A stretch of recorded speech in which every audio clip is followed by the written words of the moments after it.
O céu de São Paulo estava carregado naquela tarde de domingo, como se até mesmo as nuvens pressentissem a tempestade que estava prestes a desabar na casa dos Almeida. Jéssica ajeitou o vestido florido enquanto descia do carro, sentindo o coração acelerar, como sempre acontecia quando visitavam os sogros. Aos 32 anos, tinha aprendido a esconder os hematomas com maquiagem cara e sorrisos ensaiados no espelho todas as manhãs. Vê se não vai falar besteira hoje, João murmurou ao seu lado, ajustando o relógio de grife no pulso. Meu pai finalmente conseguiu aquele contrato com os investidores. É um dia importante. Jéssica assentiu automaticamente. Conhecia bem aquele tom.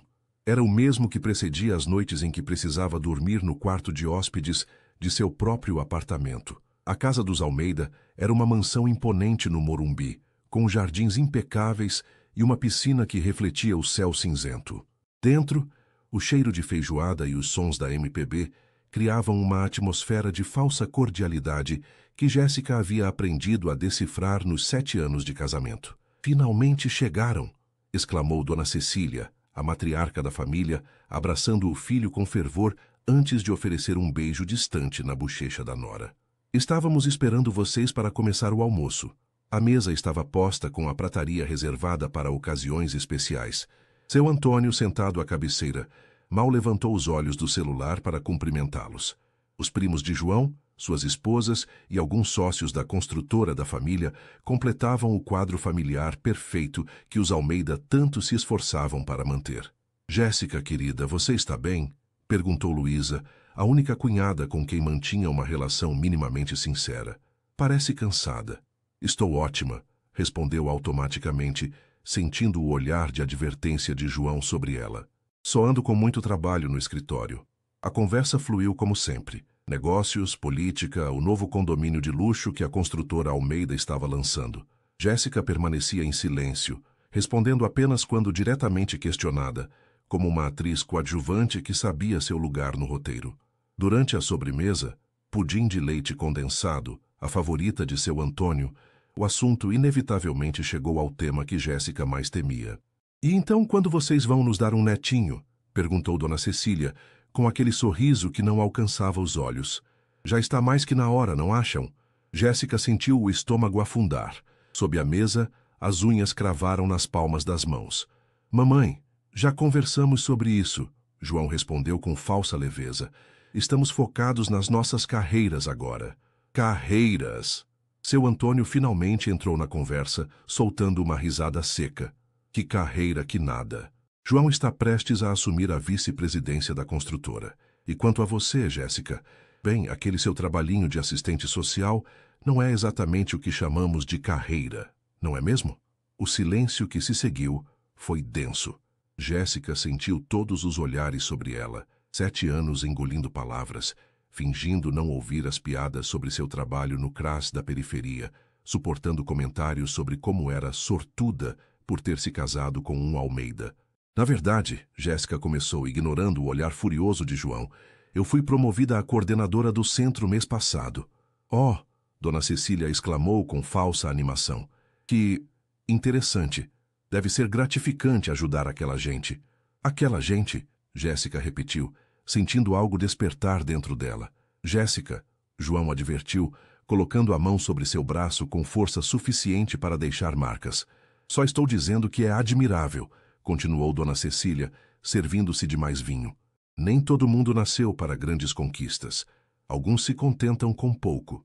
Foi como se algo se quebrasse dentro de Jéssica.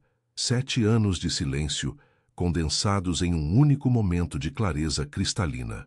Sabe, Dona Cecília, o que é realmente admirável é como a senhora consegue ignorar que seu filho quebrou meu braço ano passado. Jéssica disse, com uma calma que não sabia possuir. O tinir dos talheres cessou instantaneamente. Os olhares congelados ao redor da mesa variavam entre o choque e a descrença. O quê? Luísa sussurrou, colocando o guardanapo sobre a mesa. Jéssica está exagerando. João interveio rapidamente, o sorriso tenso.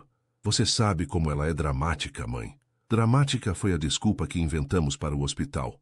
Jéssica continuou, incapaz de parar agora que havia começado. Uma queda na escada, lembram? Assim como foi uma porta na semana passada. Ela puxou a manga do vestido, revelando um hematoma roxo no antebraço.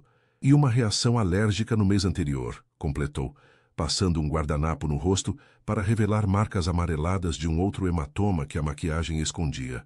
Isso é um absurdo. João levantou-se abruptamente, derrubando a taça de vinho. Jéssica, já chega. Não, João. Agora quem decide quando chega sou eu. O que aconteceu em seguida mudaria para sempre o curso daquela família. O tapa veio rápido e forte, o som ecoando pela sala de jantar como um trovão. Jéssica sentiu o rosto arder e o gosto metálico de sangue invadir sua boca. O impacto a fez cambalear, mas não caiu. Pela primeira vez, João havia perdido o controle na frente de todos. João! Dona Cecília exclamou, mais preocupada com a cena pública do que com a agressão em si. O silêncio que se seguiu foi ensurdecedor. Os convidados permaneceram paralisados, como se testemunhassem um acidente de carro em câmera lenta. Jéssica tocou o canto da boca, observando o sangue em seus dedos com uma estranha serenidade. Vocês viram? Ela perguntou, olhando ao redor da mesa. Agora todos viram. Jéssica, você está distorcendo tudo. João tentou recuperar a compostura, passando a mão pelos cabelos perfeitamente alinhados. Você me provocou de propósito. Filho, vamos todos nos acalmar.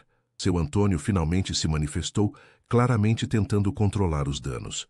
Isso é um assunto entre vocês. Podemos resolver depois. Resolver? Jéssica riu, um som amargo que nunca havia saído dela antes. Vocês estão tentando resolver isso há 7 anos, não estão? Todos nesta mesa. Do que você está falando? Luísa perguntou, a única que parecia genuinamente perturbada com a situação.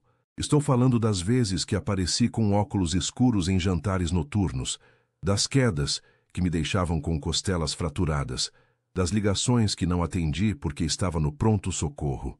Jéssica manteve-se firme, mesmo com o rosto latejando. E vocês, todos vocês, escolheram não ver. Isso é um absurdo, protestou um dos primos de João. Ninguém aqui sabia de nada disso. Não? Jéssica o encarou diretamente. Ricardo, você não estava lá quando João quebrou uma garrafa no Ano Novo porque eu conversei demais com um colega seu? Você não me ajudou a limpar os cacos enquanto ele se acalmava lá fora? Ricardo desviou o olhar, subitamente interessado em seu prato vazio. E você, dona Cecília?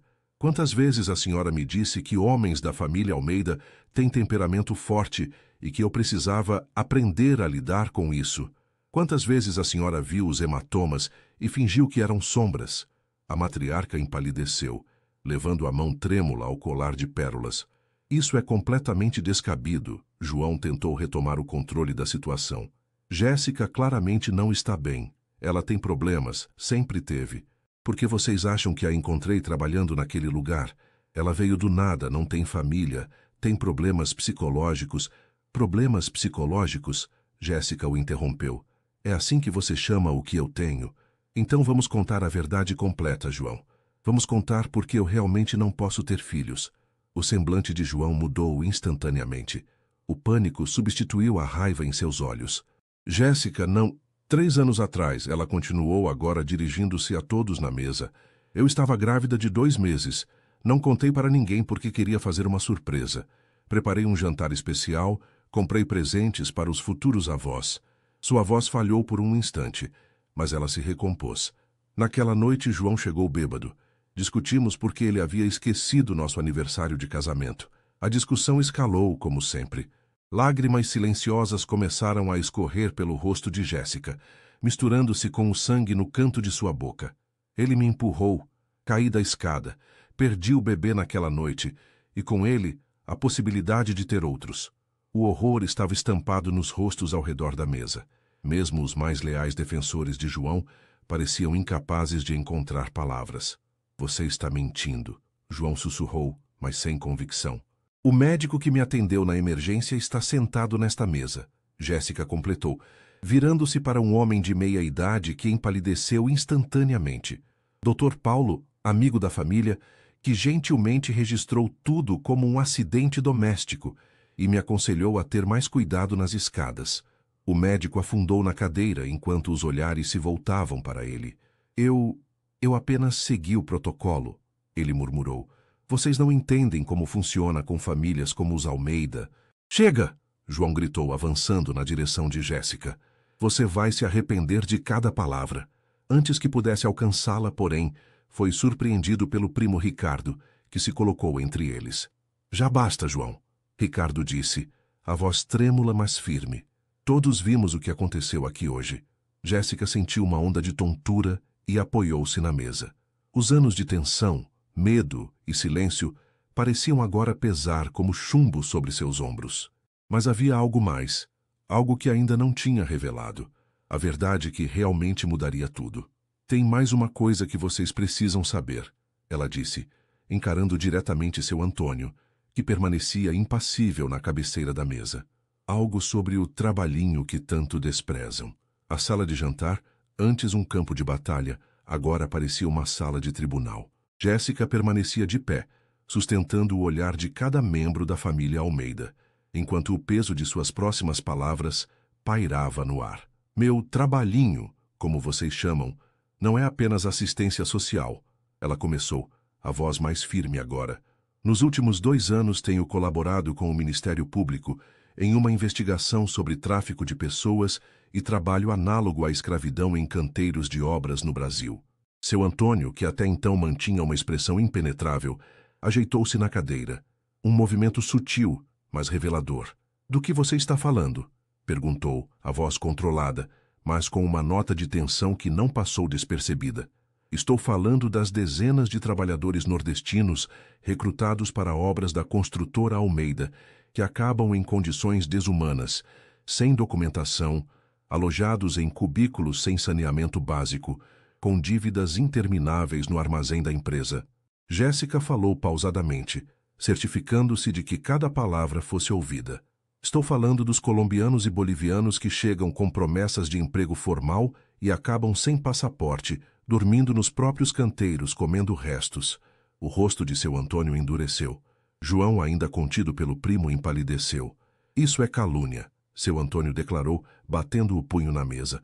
Você não tem ideia do que está falando. Tenho todas as ideias, seu Antônio.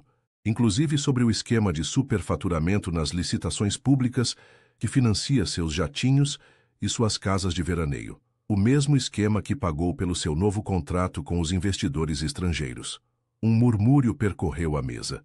Alguns convidados começaram a se levantar discretamente, desconfortáveis com o rumo da conversa. É por isso que você se casou com meu filho? Dona Cecília perguntou, a voz trêmula de indignação. Para espionar nossa família? Jéssica balançou a cabeça, um sorriso triste nos lábios. Eu me casei com João porque o amava, acredite ou não. Quando nos conhecemos naquele evento de caridade, eu nem sabia quem eram os Almeida. Ironicamente, foi João quem me contou sobre os métodos alternativos do pai para manter os custos baixos. Ela fez uma pausa. No início pensei que fossem apenas exageros, histórias para impressionar. Até que comecei a ver os padrões, as coincidências. Jéssica se virou para João, que a encarava com uma mistura de ódio e medo. Lembra quando me levou para conhecer aquela obra no interior de Minas? Você estava tão orgulhoso do projeto modelo de seu pai. Foi lá que vi pela primeira vez os alojamentos, as condições. Foi lá que entendi por que as margens de lucro da Almeida Construções eram tão superiores às da concorrência. Você não entende nada de negócios. João cuspiu as palavras. Esse mercado é assim mesmo. Todo mundo faz o que precisa fazer. Não, João. Nem todo mundo escraviza pessoas para aumentar o lucro de acionistas. Luísa, a cunhada, que até então observava em silêncio, finalmente falou. É verdade, Jéssica. Você está trabalhando com o Ministério Público contra a nossa família? Jéssica hesitou por um instante. Sua resposta mudaria tudo. Não contra a família, Luísa. Contra um sistema.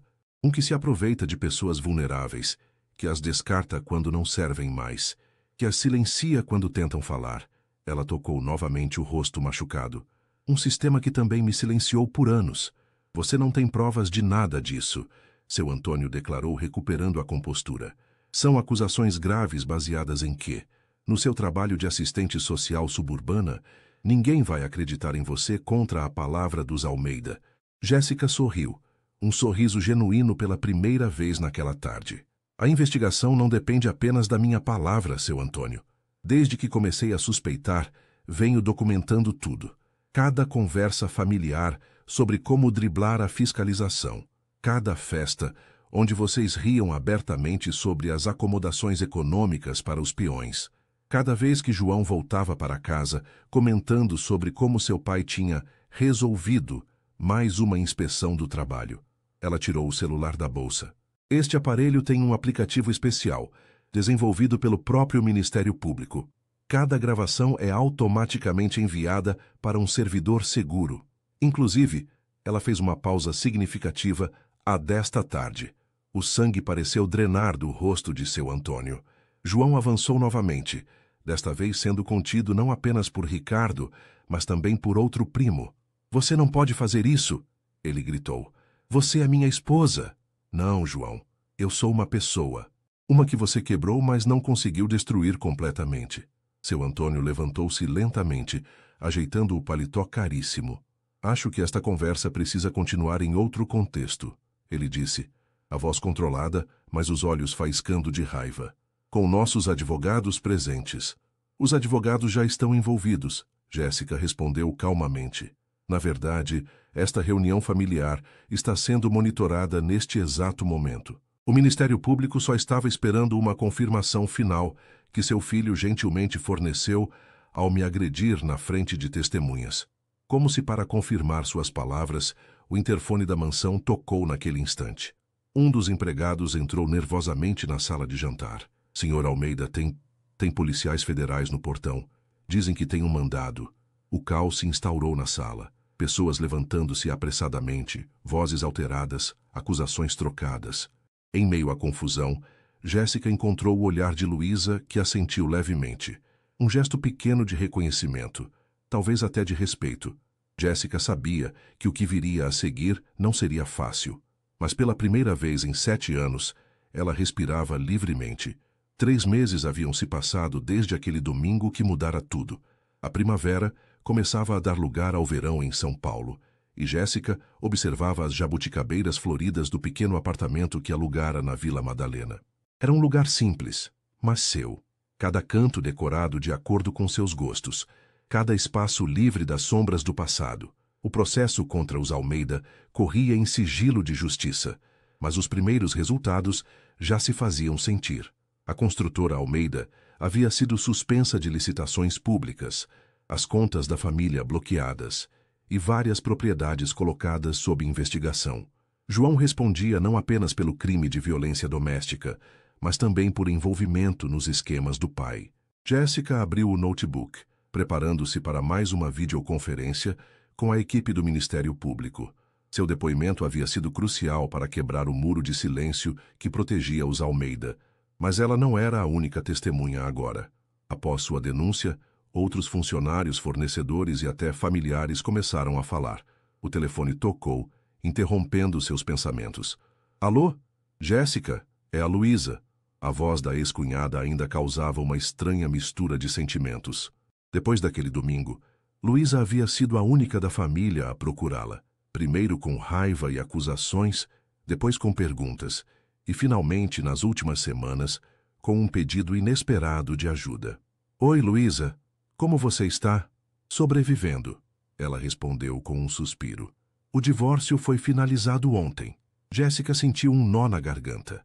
Após o escândalo, vieram à tona as agressões que o marido de Luísa, outro executivo da construtora, também cometia contra ela. Como se sente? Estranha, livre e assustada ao mesmo tempo. Ainda não consigo acreditar que tive coragem. Eu entendo perfeitamente, Jéssica respondeu, recordando seus próprios primeiros dias de liberdade. O medo constante, a sensação de estar fazendo algo errado, a culpa irracional que vinha em ondas. Tenho uma novidade, Luísa continuou, a voz ganhando um tom mais animado. Consegui o emprego naquela ONG que você me indicou. Começo na próxima semana. Jéssica sorriu. A organização trabalhava com reintegração de trabalhadores resgatados de condições análogas à escravidão, muitos deles vítimas de esquemas como os da família Almeida. Eles têm sorte de ter você, Luísa. Não sei se concordo, mas estou disposta a aprender. Houve uma pausa. Às vezes penso em como éramos cegas, Jéssica, ou talvez não cegas, mas condicionadas a não ver. A campainha tocou, interrompendo a conversa. Luísa, preciso desligar. Tenho visita. Claro. Nos falamos depois. E Jéssica, e obrigada. Por tudo. Jéssica desligou o telefone e foi até a porta. Do outro lado estava Clara, sua antiga supervisora no CRAS, e a primeira pessoa a notar os sinais de abuso anos atrás. Trouxe café e pão de queijo, Clara anunciou, erguendo uma sacola. Precisamos de energia para revisar seu depoimento para amanhã. Jéssica sorriu, convidando-a a entrar. As duas se acomodaram na pequena varanda do apartamento, onde o sol da tarde criava padrões dourados no chão de madeira. Como está se sentindo para amanhã? Clara perguntou, servindo o café. Nervosa, Jéssica admitiu. Será a primeira vez que verei João desde aquele dia. O ex-marido havia solicitado uma audiência de conciliação, provavelmente aconselhado pelos advogados a tentar um acordo que minimizasse sua pena. Jéssica, entretanto, estava determinada a seguir até o fim. Você está preparada, Clara afirmou com convicção. E não estará sozinha. Jéssica assentiu, tomando um gole do café quente. Nos últimos meses, havia construído uma rede de apoio que jamais imaginara possível. Colegas de trabalho, o grupo de apoio a vítimas de violência doméstica que agora frequentava, até mesmo algumas ex-funcionárias da construtora Almeida que haviam procurado sua ajuda após as denúncias virem à tona. Recebi uma mensagem da Maria hoje, Jéssica comentou, referindo-se a uma das cozinheiras que trabalhava na mansão dos Almeida. Ela conseguiu um emprego em um restaurante no centro. Clara sorriu. Viu? As coisas se movem mesmo quando pensamos que estão paradas demais. Jéssica olhou para a cidade que se estendia além de sua varanda. São Paulo, com seu horizonte de prédios, suas contradições, seus milhões de histórias semelhantes à dela, mulheres presas em ciclos de abuso, trabalhadores explorados, famílias construídas sobre mentiras cuidadosamente mantidas. Sabe o que é mais estranho, Clara? Eu não sinto ódio. Pensei que sentiria depois de tudo, mas não sinto. O que você sente? Jéssica refletiu por um momento, procurando as palavras certas. Clareza, como se estivesse vendo cores depois de anos enxergando apenas em preto e branco. Seu telefone vibrou com uma notificação. Era um e-mail do Ministério Público, confirmando que mais 3 empresas ligadas aos Almeida haviam sido incluídas na investigação. Vai ser uma longa batalha, Jéssica suspirou, mostrando a tela para Clara. Mas é a batalha certa, a amiga respondeu, apertando sua mão. E você já provou que tem força para isso. Jéssica sentiu uma paz que não experimentava há muito tempo.